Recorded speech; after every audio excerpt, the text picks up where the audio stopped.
We believe that this crime bill does not keep DC residents safe. It actually just empowers the police and the government to harass and arrest people without probable cause, put legally innocent people in cages, and do other things that put Black and brown people at risk. What we're asking for real public safety is investments into housing, healthcare, education, other social and economic supports that really actually keep people safe. And I decided to go back to Kiah Duggins' Instagram account. And I looked in her bio. I saw a Bible verse. And I'm not the super religious dude, but I wanted to know what this verse meant to her. So check this out. Micah 6 and 8 is a Bible verse that encourages people to act justly, love mercy, and walk humbly with God. It is often used to encourage people to speak up against injustice. And see, in life, you have people who find their mission early. And you also have people who find their mission later on in life. For example, Malcolm X, before he went to prison, he was in the streets. He was selling drugs, but he found his mission in prison. And when it came to Kiah Duggins, she knew her calling. She lived her calling. She knew her mission in life. And I'm going to need y'all to watch this video until the end because I want to show y'all a video of Kiah Duggins. And this video really touched my heart. But let's get right into this article. This article is by People. It was published February the 2nd, 2025 at 10:23 p.m. Harvard Law School shared tributes to Kiah Duggins, civil rights attorney, unalived in D.C. plane crash. She was the best of us. As a student and lawyer, Kiah was known for her boundless enthusiasm for advancing justice for the most vulnerable and for building community. Interim Harvard Law School Dean John Goldberg wrote of Duggins, per the obituary. Even against the most entrenched challenges, Kiah radiated optimism, kindness, and empathy that inspired so many to work alongside her. As one of her classmates has written, she was the best of us, Goldberg added. So I heard what Mr. Goldberg said, and I decided to go to Harvard Law YouTube channel just to see if they posted a video, just to see if they really care. Because on a lot of my older videos, when people was unalived in trucks, I told y'all what these companies do when they don't care. They write you a paragraph and a half and they move on with life. So I went to Harvard Law YouTube channel and I saw nothing. The last video they put up, it was called Future Leaders. That's it. I saw nothing. And then I say, you know what? Let me go to their social media accounts. Let me go to their Instagram pages. Let me go to their Facebook pages. I went to both Instagram pages. I saw nothing of Kiah Duggins. I went to their Facebook page. Nothing of Kiah Duggins. So you telling me that you care about her, but you can't at least post a video? I saw no videos of Harvard talking about her, acknowledging her. Then I asked myself again, she only gets a paragraph and a half after everything she did for that school, after speaking highly of that school. And then I saw this. Duggins was due back to Harvard Law School this weekend to participate in a systemic justice project conference focused on many of the issues that were central to her life and work, the university added. So I had to look at what this project meant. And this when shit got real. A Systemic Justice Project conference is a gathering organized by a Systemic Justice Project, typically based at Harvard Law School, where academics, lawyers, activists, and students convene to discuss and analyze how systemic injustice operate within the legal system, focusing on ways to address these issues through law and policy changes, often with a focus on the role of lawyers in broader societal problems and systemic change. So you telling me that plane crash was a coincidence? You telling me all they had was 1 minute to land and that helicopter came out of nowhere and unalived them all? Imagine how Kiah Duggins felt. Her life finally coming together. She's about to be a professor. She's about to go to Massachusetts and really, show the article, just show her life's work. She's about to show everything she was proud of and really stand on business. And these people, allegedly, they ended this. And then you have to also sit back and notice no one on these news stations, no other YouTube channel podcasters, No one is mentioning her 32-page journal that's in her Instagram bio. No one is mentioning that. And that's the realest shit ever. That's the realest thing I ever read in my life. And I read a lot.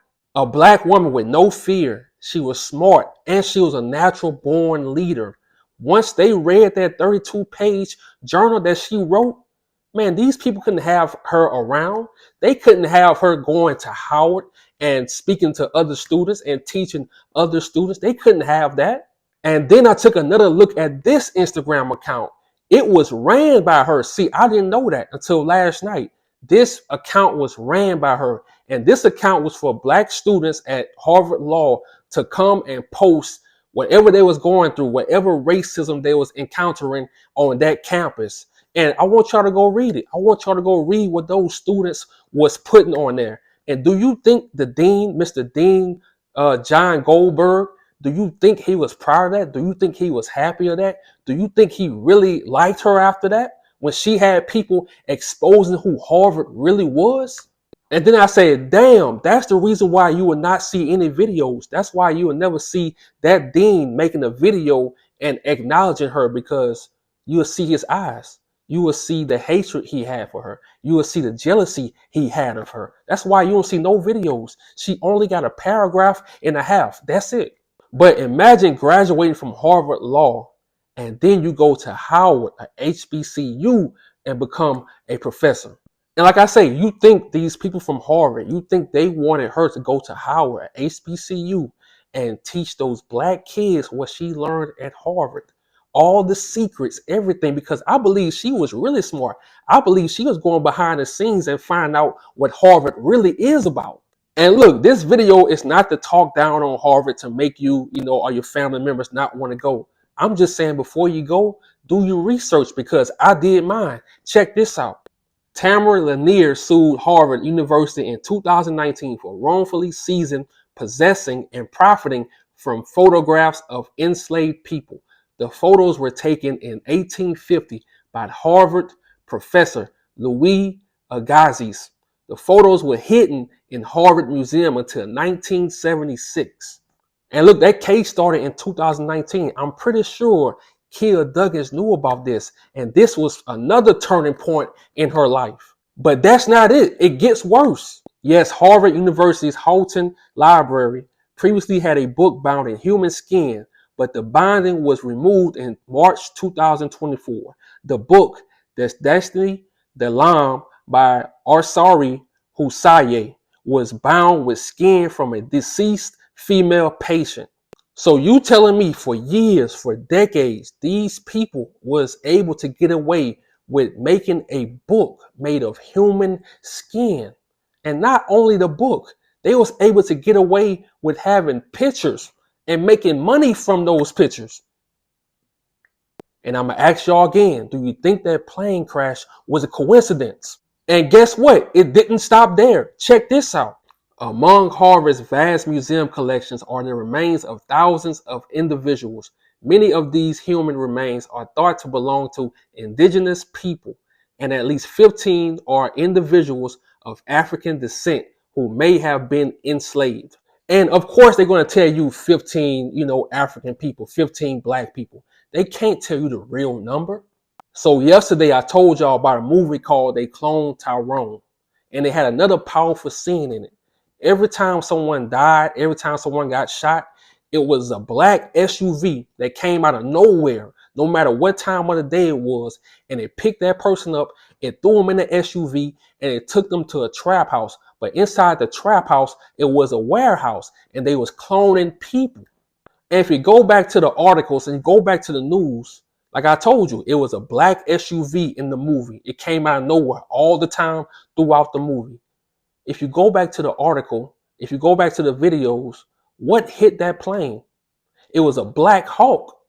And that's the reason why I don't trust Harvard, because back in the history, they did this stuff.